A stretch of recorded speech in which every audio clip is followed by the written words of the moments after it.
कांग्रेस अध्यक्ष राहुल गांधी ने केंद्रीय कृषि कानूनों के खिलाफ किसानों के दिल्ली चलो मार्च को लेकर दावा किया है कि देश के किसान मोदी सरकार की क्रूरता के खिलाफ डटकर खड़े हैं।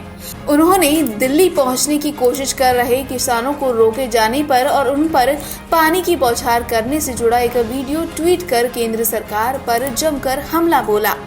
वीडियो के साथ उन्होंने एक जोशीली कविता भी ट्वीट की और पानियों की बौछार की ओर इशारा करते हुए लिखा, मूसलाधार बरसात के पानी में भी किसान तनिक भी नहीं रुके। उन्होंने ट्वीट किया, नहीं हुआ अभी सवेरा पूरब की लाली पहचान, चिड़ियों के जगने से पहले खाट छोड़ उठ गया किसान। काले कानूनों के बादल गरज रहे गड़गड़, अन्याय की बिजली चमकती चमचम, मूसलाधार बरसात पानी जरा भी नहीं रुकता लेता दम। मोदी सरकार की क्रूरता के खिलाफ देश का किसान डटकर खड़ा है। राहुल गांधी के इसी बयान पर आज हरियाणा के गृह मंत्री अनिल विज ने जमकर हल्ला बोला। विज ने यहां पंजाब के मुख्यमंत्री कैप्टन अमरिंदर सिंह पर जमकर निशाना साधा और कहा कि किसान बिल पूरे देश के लिए लाए हैं। पंजाब को छोड़कर पूरे देश में किसानों ने इन्हें स्वीकार कर लिया, लेकिन पंजाब में अमरिंदर सिंह की इंजीनियरिंग की वजह से यह आंदोलन हुआ।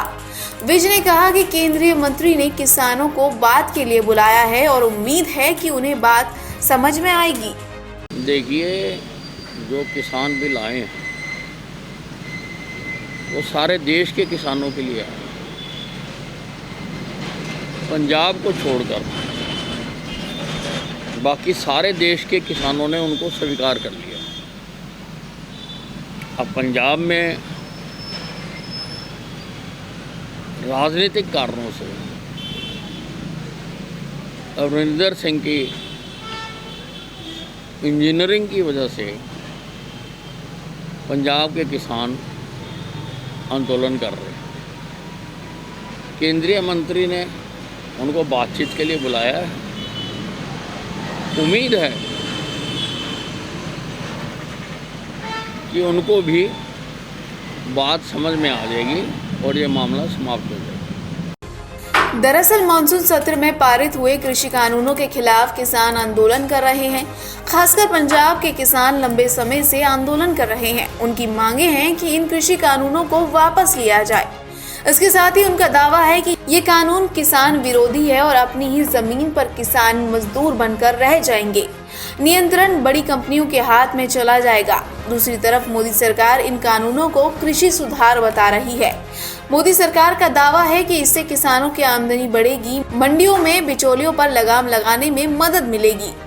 अर्थव्यवस्था ने बाउंस बैक करा है। 24% से 7% माइनस पर आ गई है। और राहुल गांधी को आंकड़े कौन समझाता है मुझको मालूम नहीं है। जो उनको ज्ञान भी है मुझको मालूम नहीं है। कोरोना चला है, सारे विश्व की आर्थिक व्यवस्था चरमराई है। ऐसे में भी हमारे हिंदुस्तान की अर्थव्यवस्था ने अंगड़ाई ली है और खड़ी हो रही है और बहुत उम्मीद है कि जल्दी ये पटड़ी पर आ जाएगी। वहीं कांग्रेस के पूर्व अध्यक्ष राहुल गांधी ने मौजूदा वित्तीय वर्ष की दूसरी तिमाही में सकल घरेलू उत्पाद यानी जीडीपी में 7.5% की गिरावट को लेकर शुक्रवार को ये दावा किया कि प्रधानमंत्री नरेंद्र मोदी के तहत देश की अर्थव्यवस्था पहली बार आधिकारिक तौर पर मंदी में चली गई है। उन्होंने ट्वीट किया, प्रधानमंत्री नरेंद्र मोदी के तहत भारत की अर्थव्यवस्था पहली बार आधिकारिक रूप से मंदी में चली गई। इससे ज्यादा महत्वपूर्ण बात यह है कि 3 करोड़ लोग अब भी मनरेगा के तहत रोजगार की तलाश में हैं। राहुल गांधी के इसी बयान पर अनिल विज ने कहा कि अब ना जाने राहुल गांधी को कौन ज्ञान देता है और कौन आंकड़े समझाता है, ये नहीं मालूम। विज ने कहा कि अब कोरोना से उबर कर देश पटरी पर लौट रहा है। अभी 10 दिन के लिए और स्वास्थ्य विभाग ने उनको स्कूल बंद करने के लिए कहा है।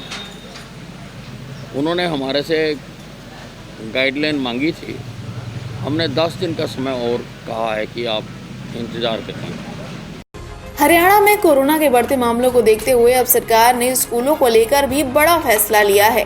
हरियाणा के स्वास्थ्य विभाग ने अब स्कूलों को लेकर बड़ा फैसला लेते हुए हरियाणा में सभी स्कूलों को अगले 10 दिन तक बंद रखे जाने का फैसला किया है। प्रदेश के स्वास्थ्य विभाग एवं गृह मंत्री अनिल विज ने इस बात की जानकारी दी है। अम्बाला से BS गुलियानी की रिपोर्ट।